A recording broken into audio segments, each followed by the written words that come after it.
Hey folks, Gary here. Happy Monday morning to you. I hope your day is starting off just fantastic. What a great day to be alive. Every day we walk with the Lord is really good. It's a good day. Now, for this year, we've been looking at becoming more like Jesus, right? You've been created in the image of God. I've been created in the image of God.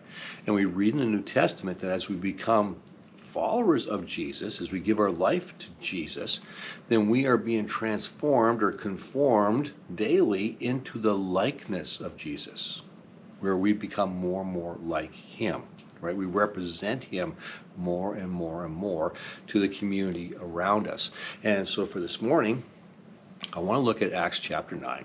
And we're going to look at a couple of disciples. And we talked about this Sunday morning, so just yesterday, about how this pair of disciples, how they resembled Jesus in the things that they were doing. So one of those disciples might be a surprise to you, but the first one shouldn't be, and it's Peter.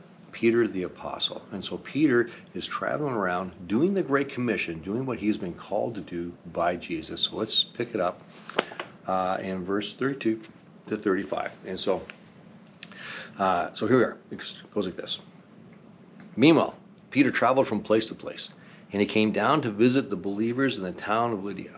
There he met a man named Eunice.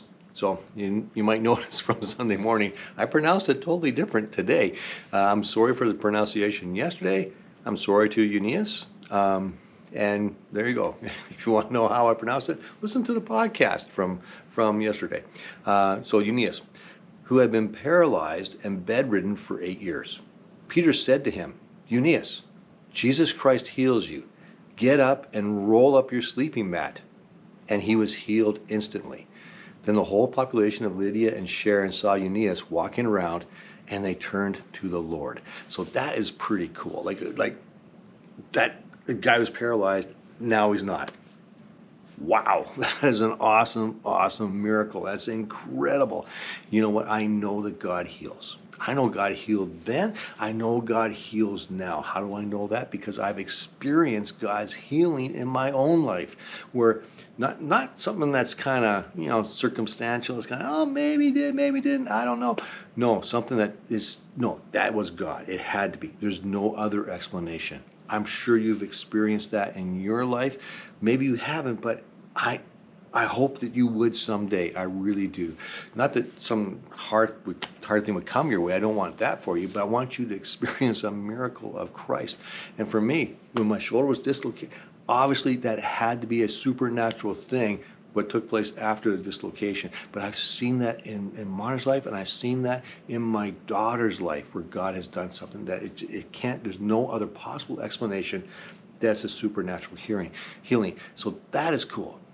But what I want to look at is what Peter says. Peter says this, right? Peter said to him, Eunice, Jesus Christ heals you. Get up and roll up your sleeping mat. Who does that sound like? Well, it sounds like Jesus. It sounds like Jesus at Bethsaida when he says to the paralytic man, stand up and pick up your mat and walk. Pick up your mat and walk. It sounds just like Jesus. It doesn't sound like Peter back then at all. It sounds like Jesus. When Peter says these words, it doesn't sound like the Peter that we read about in the Gospels, right? It sounds a little bit like him, but not totally like him. It sounds like Jesus in the Gospels. Why? Because Peter has been conformed into the image of Christ. He's walking with Christ, and he's starting to sound like Christ in the things that he does. And that's pretty cool. But how do you get that way? How do you get to that point? By spending time with Jesus. So that's the message for today. Thanks for watching, and we'll get into this a little deeper tomorrow. Take care.